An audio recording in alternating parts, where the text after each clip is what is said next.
ஓம் சாந்தி. 10/12/2024 காலை முரளி. பாப் தாதா, மதுவனம். சாராம்சம். இனிய குழந்தைகளே, உங்கள் இசைத்தட்டு பாடல்கள் அனைத்தும் சஞ்சீவினி மூலிகையை போன்றன. அப்பாடல்களை இசைப்பதன் மூலம் சோர்வடைந்து மனமுடைந்து போயிருக்கும் உணர்வுகள் அனைத்தும் அகற்றப்படும். கேள்வி: உங்கள் ஸ்திதி ஏன் சீர்குலைகின்றது? உங்கள் ஸ்திதியை சிறந்ததாக வைத்திருப்பதற்கு நீங்கள் என்ன வழிமுறையை கையாளுவீர்கள்? பதில்: 1. நீங்கள் ஞான நடனத்தை ஆடுவதற்கு பதிலாக வம்பலத்திலே உங்கள் நேரத்தை வீணாக்குகின்றீர்கள். இதனாலேயே உங்கள் ஸ்திதி சீர்குலைகின்றது. 2. நீங்கள் மற்றவர்களை சந்தோஷமற்றவர்களாக்கும் போது உங்கள் ஸ்திதி பாதிக்கப்படுகின்றது. நீங்கள் மிக இனிமையானவர்களாக இருந்து நினைவில் நிலைத்திருப்பதில் முழுமையான கவனத்தை செலுத்தும் பொழுது உங்கள் ஸ்திதி சிறந்ததாக அமையும். இரவில் நித்திரைக்கு செல்லும் முன்னர் குறைந்தது அரை மணி தியாலமாவது நினைவில் நிலைத்திருங்கள். பின்னர் நீங்கள் காலையில் விழித்தெழுந்ததும் மீண்டும் நினைவில் அமர்ந்திருங்கள். இது உங்கள் ஸ்திதியை சிறந்ததாக வைத்துக் கொள்ளும். பாடல். அமிர்த வேளையிலே என் மனக்கதவிற்கு வந்தது யார்? ஓம் சாந்தி. பாபா இந்த இசைத்தட்டை குழந்தைகளாகிய உங்களுக்காகவே உருவாக்கி இருக்கின்றார். இதன் அர்த்தத்தை குழந்தைகளாகிய உங்களைத் தவிர வேறு எவரும் அறிய மாட்டார்கள்.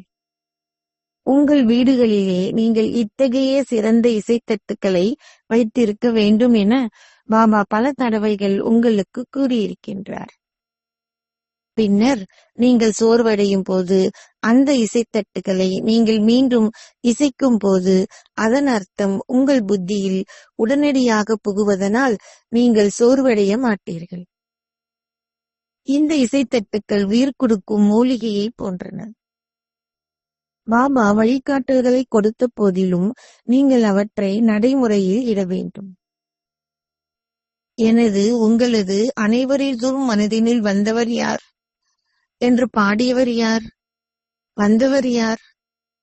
இப்பொழுது வந்து ஞான நடனத்தை ஆடுகின்ற அந்த ஒரே ஒருவரே. கோபியர்கள் ஸ்ரீகிருஷ்ணரை ஆடச் செய்வார்கள் என கூறப்படுகின்றது. ஆனால் அது அவ்வாறல்ல.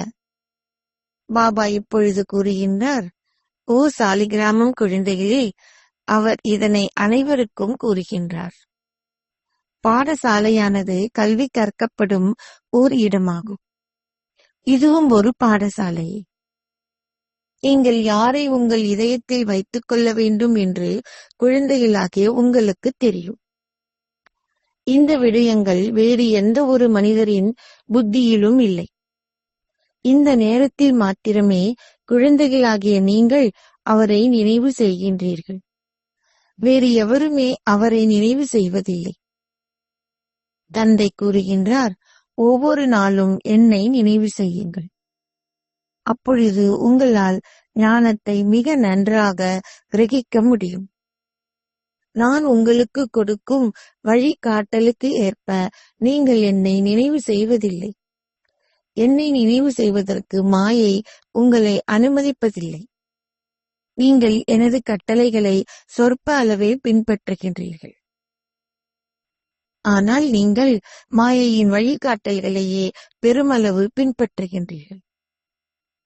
நீங்கள் இரவு நித்திரைக்கு செல்லும் முன்னர் அரை மணி தியாலமேனும் என் நினைவில் இருக்க வேண்டும் என பல தடவைகள் உங்களுக்கு நான் கூறியிருக்கின்றேன். நீங்கள் ஒரு தம்பதியினராக இருப்பின் நீங்கள் ஒன்றாக அமரலாம் அல்லது வெவ்வேறாகவும் அமரலாம். ஆனால் ஒரே ஒரு தந்தையை மாத்திரம் உங்கள் புத்தியில் வைத்திருங்கள்.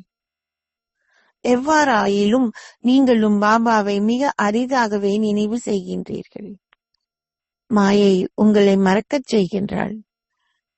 பாபாவின் கட்டளையை நீங்கள் பின்பற்றாது விடின் எவ்வாறு உங்களால் ஓர் அந்தஸ்தை பெற முடியும்? நீங்கள் பாபாவை பெருமளவில் நினைவு செய்ய வேண்டும். ஸ்ரீபாபா, நீங்களே ஆத்மாக்கள் அனைவரதும் தந்தை. அனைவரும் உங்களிடம் இருந்தே ஓர் ஆஸ்தியை பெற உள்ளார்கள். எந்த முயற்சியையும் செய்யாதவர்களும் ஓர் ஆஸ்தியை பெற்றுக் கொள்வார்கள். அனைவருமே பிரம்மாண்டத்தின் அதிபதி ஆகுவார்கள். நாடகத்திற்கேற்ப அவர்கள் எதனையும் செய்யாவிடினும் ஆத்மாக்கள் அனைவரும் நிர்வாண உலகிற்கு செல்வார்கள். எவ்வாறாயினும் அரை கல்பமாக பக்தி செய்பவர்களும் நான் வழிகாட்டியாக வரும் வரை வீட்டிற்கு திரும்பிச் செல்ல முடியாது. எவருமே வீட்டிற்கான பாதையை கண்டு கொள்ளவில்லை. யாராவது அதனை பார்த்தார்களாயின் அவர்கள் ஒரு நுளம்பு கூட்டத்தைப் போல் பின்தொடர்வார்கள். அசரீரியான உலகம் என்றால் என்ன என்பது எவருக்குமே தெரியாது. இது நாடகத்தில் நிச்சயிக்கப்பட்டது. இது மீண்டும் நடைபெற வேண்டும் என்பது உங்களுக்கு தெரியும். நீங்கள் ஒரு கர்ம யோகியாக இருந்து உங்கள் நாளாந்த கடமைகளை செய்ய வேண்டும். நீங்கள் சமைக்க வேண்டும், வீட்டு வேலைகள் போன்றவற்றை செய்யவும் வேண்டும். செயலை துரத்தல் என்பது பற்றி பேசுவது தவறானதாகும். எவராலும் செயல்களை செய்யாது இருக்க முடியாது. அவர்கள் தமக்கு கர்ம துறவிகள் என்ற பெயரை கொடுப்பது பொய்யானதாகும். நாள் முழுவதும் உங்கள் பணிகள் போன்றவற்றை செய்யுங்கள். ஆனால் தந்தையை காலையிலும் மாலையிலும் மிக நன்றாக நினைவு செய்யுங்கள். இப்பொழுது உங்களுக்கு உரியவரான அந்த ஒரே ஒருவரை நீங்கள் நினைவு செய்வீர்களே ஆனால் நீங்கள் உதவியை பெற்றுக் கொள்வீர்கள். இல்லாவிடின் நீங்கள் உதவியை பெற்றுக்கொள்ள மாட்டீர்கள். செல்வந்தர்கள் தாம் இப்பொழுது தந்தைக்கு உரியவர்கள் ஆக வேண்டும் என்பதை கேள்விப்பட்டதுமே அவர்களது இதயம் சுருங்குகின்றது. ஆகவே அவர்கள் ஓர் அந்தஸ்தை பெற்றுக்கொள்ள மாட்டார்கள். அவரை நினைவு செய்வது மிக இலகுவானதாகும். அவரே எங்கள் தந்தையும் ஆசிரியரும் குருவும் ஆவார். அவர் உலக வரலாற்றினதும் புவியியலினதும் ரகசியத்தை எங்களுக்கு கூறியிருக்கின்றார். நீங்கள் தந்தையை நினைவு செய்வதுடன் சுயதர்ஷன சக்கரத்தையும் சுழற்ற வேண்டும். தந்தை மாத்திரமே அனைவரையும் வீட்டிற்கு மீண்டும் அழைத்துச் செல்கின்றார். நீங்கள் இத்தகைய எண்ணங்களையே கொண்டிருக்க வேண்டும். நீங்கள் இரவில் நித்திரைக்கு செல்வதற்கு முன்னர் இந்த ஞானத்தை உங்கள் புத்தியில் சுழற்ற வேண்டும். பின்னர் நீங்கள் அதிகாலையில் எழுந்ததும் அதே ஞானத்தை நினைவில் வைத்திருங்கள். முதலில் நாங்கள் பிராமணர்கள், பின்னர் நாங்கள் தேவர்கள் ஆகுகின்றோம், பின்னர் சத்திரியர்களாகவும் வைஷ்யர்களாகவும் பின்னர் சூத்திரர்களாகவும் ஆகுகின்றோம். பாபா வந்த பின்னர் நாங்கள் சூத்திரர்களிலிருந்து பிராமணர்கள் ஆகுவோம். பாபாவே திருமூர்த்தி, திரிகாலதரிசி மற்றும் திருநேத்திரியும் ஆவார். அவர் எங்கள் புத்தியின் பூட்டையும் திறக்கின்றார். நாம் 3ஆம் கண்ணாகிய ஞானக்கண்ணை பெற்றுக் கொள்கின்றோம். அத்தகைய தந்தையாகிய வேறு எவராலும் இருக்க முடியாது. அத்தகைய தந்தையாக வேறு எவராலும் இருக்க முடியாது. தந்தை படைக்கின்றார். ஆகவே அவர் எங்கள் தாயாகவும் இருக்கின்றார். அவர் ஜெகதம்பாளை, உலகத் தாயை, அனைவரையும் பராமரிப்பதற்கான தாயாக்குகின்றார். தந்தை இந்த சரீரத்தினுள் உட்புகுந்து பிரம்மாவின் வடிவில் எங்களுடன் விளையாடுகின்றார். அவர் எங்களை உலாவுவதற்கும் அழைத்துச் செல்கின்றார். நாங்கள் பாபாவை நினைவு செய்கின்றோம். அவர் இங்கு வந்து இவரின் ரதத்தினுள் உட்புகுகின்றார் என்பது உங்களுக்கு தெரியும். பாப்தாதா எங்களுடன் விளையாடுகின்றார் என நீங்கள் கூறுகின்றீர்கள். எங்களுடன் விளையாடும் பொழுதும் நினைவில் இருப்பதற்கு பாபா முயற்சி செய்கின்றார். பாபா கூறுகின்றார், நான் இவரின் மூலம் உங்களுடன் விளையாடுகின்றேன். இவரே உயிருள்ளவர். நீங்கள் இத்தகைய எண்ணங்களை கொண்டிருக்க வேண்டும். நீங்கள் அந்த தந்தைக்கு உங்களை அர்ப்பணிக்க வேண்டும். பக்தி மார்க்கத்திலும் கூட நீங்கள் உங்களை அவருக்கு அர்ப்பணித்து விடுவதாக கூறியதுண்டு. தந்தை கூறுகின்றார், இப்பொழுது இந்த ஒரு பிறவிக்கு என்னை உங்கள் வாரிசாக ஆக்குங்கள். நான் உங்களுக்கு உங்கள் 21 பிறவிக்கான ராஜ்ய பாக்கியத்தை கொடுப்பேன். அவர் கொடுக்கின்ற கட்டளைகளை நீங்கள் பின்பற்ற வேண்டும். அவர்தான் எதை பார்க்கின்றாரோ அதற்கேற்பவே வழிகாட்டல்களை கொடுப்பார். நீங்கள் அவரின் வழிகாட்டல்களை பின்பற்றும் பொழுது உங்கள் பற்றுகள் அனைத்தும் ஒரு முடிவிற்கு வரும். எவ்வாறாயினும் சில குழந்தைகள் பயப்படுகின்றார்கள். பாபா கூறுகின்றார், நீங்கள் உங்களை எனக்கு அர்ப்பணிப்பதில்லை. ஆகவே நான் எவ்வாறு உங்களுக்கு ஓர் ஆஸ்தியை கொடுப்பது? நான் உங்கள் பணத்தை எடுத்துக் கொள்வதில்லை. பாபா கூறுகின்றார், நல்லது, உங்களிடம் பணம் ஏதாயினும் இருப்பின் அதனை புத்தகங்கள் வாங்க பயன்படுத்துங்கள். நீங்கள் நம்பிக்கை பொறுப்பாளர்கள். பாபா தொடர்ந்தும் உங்களுக்கு ஆலோசனை வழங்குகின்றார். பாபாவிடம் இருக்கும் அனைத்தும் உங்களுக்கே ஆகும். அவர் உங்களிடம் இருந்து எதனையும் பெற்றுக்கொள்வதில்லை. அவர் தந்திரமாக உங்களுக்கு விளங்குபடுத்தி உங்கள் பற்றினை முடிவிற்கு வரச் செய்கின்றார். பற்று என்பது மிகவும் உறுதியான விகாரமாகும். பாபா கூறுகின்றார், நீங்கள் ஏன் குரங்குகளைப் போல் அவர்களில் பற்றை கொண்டிருக்கின்றீர்கள்? அவ்வாறாயின் ஒவ்வொரு வீட்டிலும் எவ்வாறு ஒரு ஆலயம் இருக்க முடியும்? நான் உங்களை உங்கள் குரங்கு வாழ்க்கையில் இருந்து விடுவித்து ஆலயத்தில் பூஜிக்க தகுதி வாய்ந்தவர்களாக ஆக்குகின்றேன். ஏன் அந்த அழுக்கானவற்றில் நீங்கள் பற்றை கொண்டிருக்கின்றீர்கள்? எவ்வாறு அனைத்தையும் பராமரிப்பது என்பதை பற்றிய வழிகாட்டல்கள் யாவற்றையும் பாபா கொடுக்கின்றார். அப்படி இருந்தும் அது உங்கள் புத்தியில் பதிவதில்லை.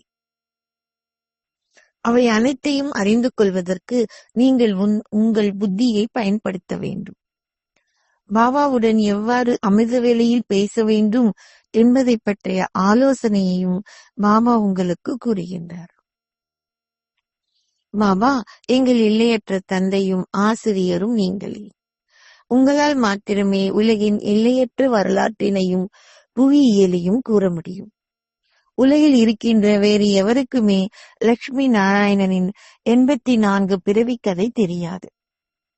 ஜெகதம்பாலும் தாய் என்றே அழைக்கப்படுகின்றார். அவர் யார்? அவரால் சத்தியயுகத்தில் இருக்க முடியாது. அங்கிருக்கும் சக்கரவர்த்தினியும் சக்கரவர்த்தியுமாகவே லக்ஷ்மியும் நாராயணனும் இருக்கின்றார்கள். அவர்களுக்கென ஒரு முடிக்குரிய இளவரசர் இருப்பார். அவ்வாறு ஒரு முடிக்குரிய இளவரசர் ஆகும் அளவிற்கு எவ்வாறு நாம் அவர்களின் குழந்தையாகுவது? ஜெகதம்பாள் ஒரு பிராமணர் என்பது இப்பொழுது எங்களுக்கு தெரியும். அவரே பிரம்மாவின் மகளாகிய சரஸ்வதி ஆவார். மக்களுக்கு இந்த ரகசியம் தெரியாது. பாபாவை இரவில் நினைவு செய்யும் நடைமுறையானது மிகவும் சிறந்ததாகும். இதனை நீங்கள் உங்கள் நடைமுறையாக்கும் பொழுது உங்கள் சந்தோஷ பாதரசம் உயர்வதுடன் நீங்கள் எந்த ஒரு கஷ்டத்தையும் அனுபவம் செய்ய மாட்டீர்கள். நீங்கள் தந்தையின் குழந்தைகள் ஆகியதால் நீங்கள் சகோதர சகோதரிகள் என கூறுகின்றீர்கள். அவ்வாறாயின் நீங்கள் எந்த விதமான ஒரு தீய பார்வையை கொண்டிருப்பதும் குற்றச் செயலாகும். சதோ, ரஜோ, தமோ வகையான போதைகள் இருக்கின்றன. உங்கள் போதையானது தமோ குணியாக இருப்பின் நீங்கள் மரணித்து விடுவீர்கள். குறுகிய நேரத்திற்காயினும் பாபாவின் நினைவை உங்கள் ஒழுக்கமாக கொண்டு பின்னர் சென்று பாபாவின் சேவையை செய்யுங்கள். இதனை செய்வதன் மூலம் நீங்கள் மாயையின் புயல்களை அனுபவம் செய்ய மாட்டீர்கள். உங்கள் போதையானது நாள் முழுவதும் நிலைத்திருப்பதுடன் நீங்கள் சீர் செய்யப்பட்ட ஸ்திதியையும் கொண்டிருப்பீர்கள். உங்கள் யோக ரேகையும் தெளிவாகும். அத்தகைய இசைத்தட்டுக்கள் மிகவும் சிறந்தவையாகும். நீங்கள் அத்தகைய இசைத்தட்டுக்களை செவிமடுக்கும் பொழுது நடனமாட ஆரம்பிப்பதுடன் நீங்கள் புத்துணர்ச்சியையும் அடைவீர்கள். மிகச்சிறந்த 4 அல்லது 5 இசைத்தட்டுக்கள் இருக்கின்றன. இந்த சேவையை செய்வதில் ஏழைகள் மிகவும் மும்பரமாக இருக்கும் பொழுது அவர்கள் மாளிகைகளை பெற்றுக் கொள்வார்கள். உங்களால் சிவபாபாவின் பொக்கிஷ களஞ்சியத்தில் இருந்து அனைத்தையும் பெற்றுக்கொள்ள முடியும். பாபா சேவை செய்யும் தனது குழந்தைகளுக்கு ஏன் எதனையும் கொடுக்காது விடுவார்? சிவபாபாவின் பொக்கிஷ களஞ்சியம் எப்பொழுதும் நிறைந்தே இருக்கும். இசைக்கப்பட்ட அந்த பாடலில் நடனம் என குறிப்பிடப்பட்டது ஞான நடனமாகும். பாபா வந்து கோபிகைகளாகிய உங்களை ஞான நடனம் ஆடும்படி செய்கின்றார். நீங்கள் எங்கிருந்தாலும் தொடர்ந்தும் தந்தையை நினைவு செய்யுங்கள். அப்பொழுது உங்கள் ஸ்திதியானது சிறந்ததாக இருக்கும். பாபா ஞானம் யோகம் என்ற போதையில் நிலைத்திருப்பதனால் அதனையே குழந்தைகளாகிய உங்களுக்கும் கற்பிக்கின்றார். ஆகவே நீங்கள் இந்த போதையில் சந்தோஷத்தை அனுபவம் செய்ய வேண்டும். இல்லாவிடின் நீங்கள் வம்பளப்பதனால் உங்கள் ஸ்திதி பாழாகுகின்றது. அதிகாலையிலேயே விழித்தெழுவது மிகவும் சிறந்ததாகும். பாபாவின் நினைவில் அமர்ந்திருக்கும் பொழுது பாபாவுடன் மிகவும் இனிமையான முறையில் பேசுங்கள். சொற்பொழிவுகளை ஆற்றுபவர்களும் ஞானத்தை கடைந்து குறிப்பிட்ட கருத்தினை விளங்கப்படுத்துவதை பற்றி சிந்திக்க வேண்டும். பல குழந்தைகள் தாம் தமது வேலையை விட்டு விடலாமா என கேட்கின்றார்கள். எவ்வாறாயினும் பாபா கூறுகின்றார், முதலில் நீங்கள் செய்கின்ற சேவையின் அத்தாட்சி எதனை ஏனும் கொடுங்கள். நினைவினை கொண்டிருப்பதற்கு பாபா மிகச்சிறந்த முறைகளை கொடுக்கின்றார். ஆனால் பல மில்லியன் கணக்கானோரில் ஒரு கைப்பிடி அளவினரே அந்த பழக்கத்தை கொண்டிருக்கின்றார்கள். உங்களில் நினைவில் அமர்ந்திருப்பவர்கள் மிக குறைந்த அளவினராகவே இருக்கின்றார்கள். குமாரிகளாகிய நீங்கள் மிக பிரபல்யமானவர்கள். அனைவரும் குமாரிகளின் பாதங்களில் வீழ்கின்றார்கள். நீங்களே பாரதத்தை 21 பிறவிகளுக்கு சுயராஜ்ய உரிமையை பெறுமாறு செய்கின்றீர்கள். உங்கள் ஞாபகார்த்தமாக ஆலயமும் இருக்கின்றது. பிரம்மகுமார் குமாரிகள் என்ற பெயரானது மிகவும் பிரபல்யமாகிவிட்டது. குமாரியானவர் 21 சந்ததிகளை உயர்த்தியிடுபவர் ஆவார். ஆகவே நீங்கள் அதன் அர்த்தத்தினை புரிந்து கொள்ள வேண்டும். இந்த படச்சுருள் 5000 வருடங்களுக்கு சுற்றுகின்றது. கடந்து செல்வது அனைத்தும் நாடகமே. ஏதாவது தவறு நடந்தாலும் அதுவும் நாடகத்தின் ஒரு பாகமே. எவ்வாறாயினும் நீங்கள் எதிர்காலத்தில் உங்கள் பதிவேட்டை பாழாக்க கூடாது. பதிலாக அதனை சரிப்படுத்த வேண்டும். இதற்கு பெருமளவு முயற்சி தேவை. அப்பொழுதே உங்களால் உயர்ந்ததோர் அந்தஸ்தை பெற முடியும். நீங்கள் பாபாவிற்கு உரியவர்களாகிய பின்னர் பாபா உங்களுக்கு உங்கள் ஆஸ்தியை கொடுப்பார். அவர் இந்த ஆஸ்தியை மாற்றாந்தாய் குழந்தைகளுக்கு கொடுப்பதில்லை. உதவி செய்வது உங்கள் கடமை. விவேகமானவர்கள் ஒவ்வொரு விடயத்திலும் உதவி செய்வார்கள். பாபா எவ்வளவு உதவி செய்கின்றார் என பாருங்கள். நீங்கள் தைரியசாலிகளாக இருக்கும் பொழுது தந்தையிடம் இருந்து உதவியை பெற்றுக் கொள்கின்றீர்கள். மாயையை வெல்வதற்கு உங்களுக்கு சக்தி தேவை. ஒரே ஒரு ஆன்மீக தந்தையை நினைவு செய்யுங்கள். அனைவரிடம் இருந்தும் உங்கள் பற்றை துண்டித்து ஒரே ஒருவருடனே இணைத்துக் கொள்ளுங்கள். பாபாவே ஞானக்கடல். அனைவரிடமிருந்தும் உங்கள் பற்றினை அகற்றி ஒரே ஒருவருடன் மாத்திரம் இணைத்துக் கொள்ளுங்கள். பாபாவே ஞானக்கடல். அவர் கூறுகின்றார், நான் இவரினுள் பிரவேசித்து பேசுகின்றேன். உங்கள் தந்தை ஆசிரியர் மற்றும் குரு என்றோ மற்றும் பிரம்மா விஷ்ணு சங்கரரை படைப்பவர் என்றோ வேறெவருமே உரிமை கோர முடியாது. குழந்தைகளாகிய நீங்கள் மாத்திரமே இந்த விடயங்களை புரிந்து கொள்கின்றீர்கள். அச்சா, நல்லது. இனிமையிலும் இனிமையான அன்பிற்கு உரிய எப்போதோ தொலைந்து இப்போது கண்டெடுக்கப்பட்டிருக்கும் குழந்தைகளுக்கு உங்கள் தாய் தந்தையாக இருக்கும் பாப்தாதாவின் அன்பும் நினைவுகளும் காலை வந்தனங்களும். ஆன்மீக தந்தை ஆன்மீக குழந்தைகளான உங்களுக்கு நமஸ்தே சொல்கிறார். ஆன்மீக தந்தைக்கு ஆன்மீக குழந்தைகளின் அன்பு நினைவுகள் மற்றும் நமஸ்தே. தாரணைக்கான சாராம்சம். 1.